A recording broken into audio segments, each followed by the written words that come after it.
स्वागत है clarity compass में, जहां हम आत्म सुधार और आंतरिक शांति की यात्रा पर निकलते हैं। आज हम गौतम बुद्ध के जीवन से एक अनमोल कहानी में डूबते हैं, जो हमारे जीवन के लिए गहरी शिक्षा रखती है। एक बार की बात है, एक आदमी था जो हताशा, दुख और गुस्से से भरा हुआ था। चाहे वह कितनी भी मेहनत करता, उसे शांति नहीं मिलती थी। उसके विचार अस्थिर थे, उसका दिल चिंता से भरा हुआ था। खुद को खोया हुआ महसूस करते हुए उसने बुद्ध से मार्गदर्शन लेने का फैसला किया। कई दिनों की यात्रा के बाद वह अंततः गौतम बुद्ध को एक बोधि वृक्ष के नीचे शांति से बैठे हुए पाता है। उनके चेहरे पर अद्भुत शांति की आभा होती है। वह उनके पास जाकर अपने दिल की सारी बातें कहता है। मैं हमेशा दुखी क्यों रहता हूँ? परेशानियां मुझे हर जगह क्यों घेर लेती हैं? चाहे मैं कुछ भी कर लूं, मुझे कभी शांति नहीं मिलती। बुद्ध ने धैर्यपूर्वक सुना। उनकी आंखें आदमी के व्यथित चेहरे पर टिकी हुई थीं।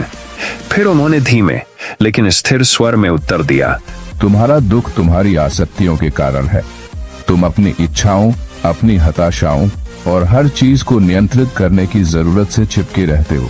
जैसे तूफान को बलपूर्वक नहीं रोका जा सकता, वैसे ही तुम्हारे मन को शांति नहीं मिल सकती जब तक तुम परिवर्तन की हवाओं से जूझते रहोगे। आसक्ति, मेरा क्या मतलब है? मैं बस खुश रहना चाहता हूँ, पर मेरा जीवन समस्याओं से भरा हुआ है। बुद्ध ने पास बहती हुई नदी की ओर इशारा किया। उन्होंने आदमी से कहा कि वह ध्यान से उस पानी को देखे जो बिना किसी रुकावट के बह रहा था। इस नदी को देखो, ये बिना किसी संघर्ष के स्वतंत्र रूप से बह रही है।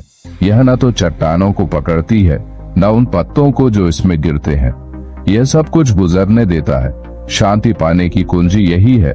जैसे नदी हर चीज को छोड़ देती है, वैसे ही तुम्हें भी छोड़ना सीखना होगा। छोड़ देना? पर मैं अपने दर्द और हताशा को कैसे छोड़ूं? छोड़ने के लिए सबसे पहले तुम्हें जीवन के स्वभाव को स्वीकार करना होगा। हमेशा चुनौतियां रहेंगी, पर तुम्हारा दुख चुनौतियों से नहीं, बल्कि तुम्हारी प्रतिक्रिया से आता है। समझो कि कुछ भी स्थायी नहीं है। जैसे नदी बहती रहती है, वैसे ही तुम्हारा मन भी चलायमान होना चाहिए। जब तुम अस्थिरता को अपनाते हो और अपेक्षाओं को छोड़ देते हो, तब तुम्हें शांति मिलेगी। आदमी शांत होकर बैठा, बुद्ध के शब्दों पर विचार करता रहा। उसे अब एहसास हुआ कि उसकी असंतुष्टि बाहरी परिस्थितियों की वजह से नहीं, बल्कि उसकी अपनी पकड़ और नियंत्रण की जरूरत की वजह से थी। अब मैं समझता हूँ, मैं अपने डर और हताशा को पकड़कर बैठा था। मैं जीवन के प्रवाह के खिलाफ लड़ रहा था, इसे स्वीकार नहीं कर रहा था। सचेत होना पहला कदम है। अब जब भी तुम परेशान महसूस करो, खुद को याद दिलाओ कि छोड़ दो। जितना अधिक तुम अभ्यास करोगे, उतना ही तुम समझोगे कि शांति जीवन को नियंत्रित करने में नहीं, बल्कि इसे खुले दिल से स्वीकार करने में है। नई स्पष्टता के साथ आदमी ने बुद्ध को धन्यवाद दिया और आगे की ओर चल दिया। उसका दिल हल्का हो गया था और उसका मन अधिक शांत। अब वह समझ चुका था कि सच्ची खुशी भीतर से आती है, उन चीजों को छोड़ देने से जिन्हें हम नियंत्रित नहीं कर सकते, और जीवन के प्रवाह में संतुलन पाकर। बुद्ध की शिक्षाएं हमें याद दिलाती हैं कि आत्म सुधार का रास्ता बाहर की दुनिया को बदलने में नहीं, बल्कि हमारे दृष्टिकोण और प्रतिक्रिया को बदलने में है।